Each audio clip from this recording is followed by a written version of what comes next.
At first glance, Jacqueline Ma seemed like the perfect teacher, the one every parent wanted watching over their child.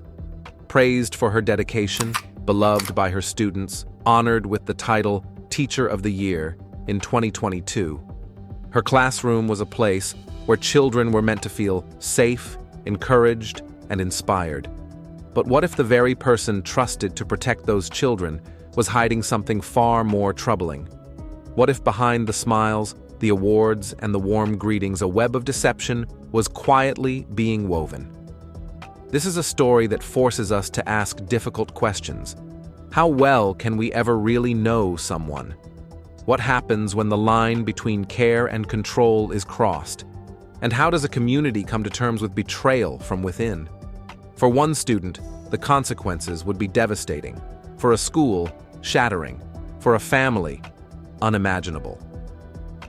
Today, we unravel the story of Jacqueline Ma, the teacher who rose to the highest acclaim, only to face the darkest accusations.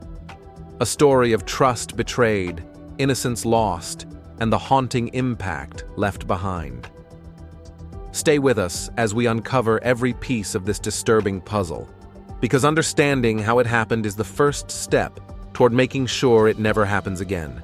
Jacqueline Ma was once celebrated as an exceptional educator, known for her passion, dedication, and ability to connect with her students. She taught at a well-regarded elementary school and quickly earned a reputation as a trusted figure in the community. In 2022, her efforts were formally recognized when she was awarded Teacher of the Year, a prestigious honor reflecting her apparent commitment to fostering a safe and inspiring learning environment. However, beneath this respected public image was a troubling and heartbreaking reality that would shock the community and the nation. Between 2020 and 2022, Jacqueline Ma began to exploit the very students she was meant to protect. Multiple allegations emerged revealing that she had groomed and abused students over a prolonged period. This betrayal was not only a gross violation of trust, but a profound abuse of the inherent power imbalance between teacher and student. The case exploded online in 2023 after the first arrest was made. Once the allegations became public, the story quickly gained widespread attention due to the shocking contrast between Ma's public persona and the disturbing crimes she was accused of committing. Social media users, parents, and educators alike were grappling with disbelief and anger as the details unfolded. The discussion around the case became a national conversation about safeguarding children, the limits of trust in educational settings, and the warning signs that may have been missed.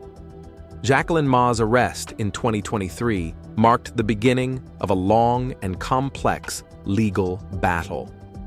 Prosecutors presented evidence showing a pattern of grooming, manipulation, and abuse, which deeply impacted the lives of her victims.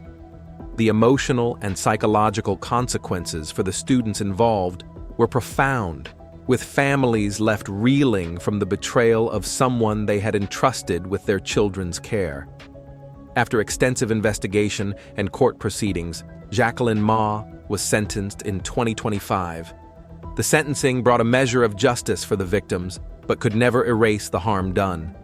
This case stands as a chilling reminder of the responsibility educators carry and the devastating consequences when that trust is broken. In sum, the Jacqueline Ma case is not just a story about an individual's criminal actions. It's a cautionary tale about power, trust, and the fragile line between protection and exploitation. It forces us to reflect on how communities can better protect their children and ensure that those in positions of authority are held to the highest ethical standards. Jacqueline Ma's career began like many dedicated teachers, with a passion for education and a genuine desire to make a difference.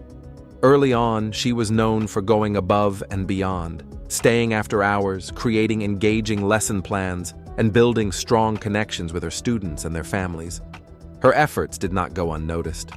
By 2022, she had earned the prestigious title of Teacher of the Year, celebrated not only by her school, but by the entire district. To the outside world, Jacqueline was the embodiment of an ideal educator, caring, attentive, and inspiring. Parents trusted her implicitly. Students admired her warmth and encouragement. Her classroom was seen as a safe haven where children could learn and grow. But beneath this polished public image, a very different reality was taking shape. The first victim of Jacqueline Ma's abuse was just 11 years old in 2020, a young student who entered her classroom full of trust and innocence. Over time, Jacqueline began to single him out, offering him special attention that at first seemed like kindness. She isolated him from his peers, creating a secret world where he was the favored student. Through subtle manipulation, she gained his trust and gradually crossed boundaries no teacher should ever approach. She used her position of authority to control him, blurring the lines between care and exploitation. What began as small favors and attention slowly turned into something far more troubling. This pattern of grooming, the process of building trust to exploit vulnerability, was a chilling abuse of power. It left a child confused, frightened, and trapped in a cycle that would only unravel years later. The betrayal was devastating because it wasn't just a breach of professional ethics. It was a fundamental violation of the sacred teacher-student relationship, a bond built on trust, safety, and respect. By 2022, Jacqueline Ma had built a reputation as a dedicated, award-winning teacher. But for a second time, she was secretly engaging in behavior that was not only unethical, it was criminal. A 12-year-old student became her next victim. What began with complimen excited in the classroom escalated into secretive, inappropriate communication, messages that no teacher should ever send to a child. The boy's mother began noticing small changes in her son. He was unusually quiet. His moods shifted. He started guarding his tablet closely and avoided conversations about school. These behavioral changes are often early warning signs, indicators that something isn't right. One afternoon, while reviewing the family tablet, the mother opened an app and discovered a series of messages between her son and Jacqueline Ma. What she found was disturbing. "You're my favorite. You understand me better than anyone. Please don't tell anyone. They wouldn't get it. You can trust me. I'm only trying to protect you." These are textbook examples of grooming language, messages designed to gain a child's trust, isolate them emotionally, and build secrecy between the victim and the abuser. Grooming often starts subtly: praise, gifts, private conversations, and emotional manipulation. It can happen gradually, and victims may not realize it's abuse until it's too late. The mother immediately took screenshots and confronted her son. What he described was a clear pattern: being given special privileges, asked to keep secrets, and being told he was different from the other students. He said he was confused, scared, and ashamed, all common feelings for children who are groomed by trusted adults.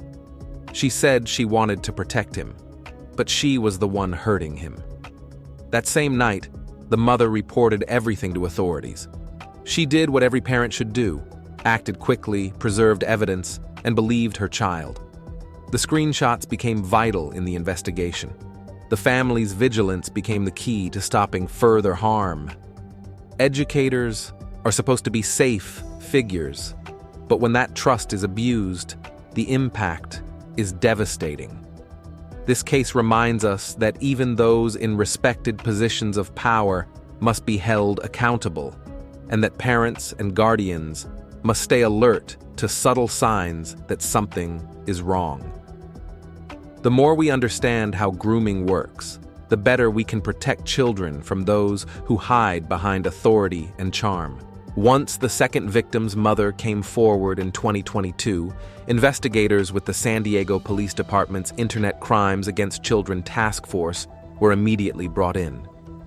What began as a local report quickly became a priority case, not just because of the allegations, but because of who the accused was, a respected elementary school teacher with daily access to children. Authorities began piecing together Jacqueline Ma's digital footprint. Forensic experts examined her communication across multiple devices, including school-issued technology. What they found was disturbing and deliberate. Text messages between Ma and her students were carefully worded but unmistakably inappropriate. She used nicknames, emotionally charged language, and requests for secrecy. Some conversations were deleted, but digital forensics revealed remnants, backups, and timestamps that aligned with school hours and off-campus contact. Meanwhile, investigators also reviewed classroom surveillance footage. In most cases, classrooms are only monitored in certain areas, but even those limited angles showed clear signs of boundary violations. Prolonged one-on-one time with specific students, closed-door conversations, and subtle physical cues that pointed to favoritism and secrecy. Witness interviews, including school staff and other students, painted a fuller picture. Several colleagues admitted noticing Ma's unusual attachment to certain students. Some students recalled feeling uncomfortable but unsure how to express it. Others had seen her texting students during non-school hours or offering them gifts and snacks while excluding others. This is often how abusers operate, hiding in plain sight, relying on ambiguity and silence to keep victims and bystanders from speaking out. The forensic evidence, along with statements and surveillance, led to a warrant for Ma's arrest. In March 2023, she was taken into custody. Arrest footage circulated quickly. News helicopters hovered overhead. Local broadcasts showed her being led from her home in handcuffs, head down, avoiding cameras. The community's reaction was swift and emotional. Parents were shocked. Students were confused. How could someone so celebrated, so trusted, be capable of this? But the evidence was overwhelming. Investigators had not only captured messages and digital traces, they had confirmed a clear pattern of calculated, inappropriate, and predatory behavior. Her classroom was no longer viewed as a place of learning and safety, but as a controlled environment where boundaries were slowly dismantled. Jacqueline Ma's arrest was the beginning of accountability. But for the families affected, it was also the beginning of healing, grief, and a reckoning with how easily trust can be abused by those hiding behind authority. Jacqueline Ma's arrest in 2023 was just the beginning. What followed was one of the most emotionally charged trials in recent San Diego County history, not just because of the charges, but because of the betrayal at the heart of them. Ma was charged with multiple felony counts, including lewd and lascivious acts with a child, possession of child sexual abuse material, and abuse of a position of trust and authority. The evidence was overwhelming. Text messages, forensic data, surveillance footage, and testimony from 2 young victims whose lives had been upended by her actions. But it was her own words in court that would shock even those who thought they'd heard it all. In a hushed courtroom in early 2025, Jacqueline Ma stood before the judge and offered a confession. Her voice was quiet, but the impact was devastating. I abused my power. I ripped away their childhood. There was no denying the truth now. No more defenses. No attempts to explain it away, just the raw acknowledgement that she had inflicted deep, lasting harm, and had done so while standing in a role meant to protect and uplift children. The families of the victims were present. Some wept. Others stared ahead, frozen by the weight of years they could never get back. One mother, speaking to reporters afterward, said, "She took my son's innocence and disguised it as affection. That's not just abuse. It's evil in a mask." Another father addressed the court directly during the victim impact statements. "Every morning I told my son he was safe at school. I believed that. We all believed that. And she used that belief to hurt him." District Attorney Summer Stephan addressed the media after sentencing. Her words were sharp, clear, and unwavering. This case reminds us that predators can exist in the very places we trust most. Jacqueline Ma's abuse of authority was deliberate, calculated, and deeply damaging. But today, justice was served, not only through her conviction, but through the bravery of the young victims who came forward and told their truth. In the end, Ma was sentenced to 40 years in state prison. A once celebrated educator, now a convicted felon. A classroom that was once a place of learning, forever marked by silence, trauma, and betrayal. For the victims and their families, the healing journey continues, but the truth is no longer hidden. And that, at least, is a beginning. The verdict was final. Jacqueline Ma, once named Teacher of the Year, was sentenced to 30 years to life in prison, the maximum allowed under California law.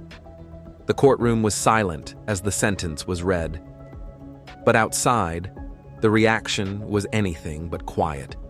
The public wanted answers, and they wanted them now. How did this go unnoticed for so long? That question echoed across parent groups, school board meetings, and online forums. The outrage wasn't just about what Jacqueline Ma had done. It was about how long she had been able to do it without being stopped. On TikTok, thousands of users stitched news coverage and trial clips with commentary, tears, and disbelief. On Reddit, lengthy threads broke down court documents, evidence timelines, and systemic failures. Parents across the country watched closely, some asking their own schools uncomfortable but necessary questions. Who's watching the people we trust with our children? Former students shared their memories, some confused, others reflective. Many described a teacher who gave special attention to certain kids, who crossed professional boundaries under the guise of mentorship. Some recalled seeing it, feeling something was off, but never imagining the full truth. This wasn't just one teacher's downfall. This was a national reckoning. Commentators, educators, and child psychologists weighed in, pointing to a disturbing pattern in abuse of power cases, when adults in trusted roles exploit the very systems designed to protect children, systems that often rely on silence, hierarchy, and appearance rather than transparency. Jacqueline Ma's case became a painful but powerful example of what happens when red flags are ignored, when favoritism is dismissed as caring, when emotional boundaries aren't enforced, when institutions prioritize reputation over accountability. District Attorney Summer Stephan's office released a formal statement in response to the overwhelming public outcry. This sentencing is not the end of a story. It's the start of a larger conversation about prevention, awareness, and safeguarding children in every classroom across this country.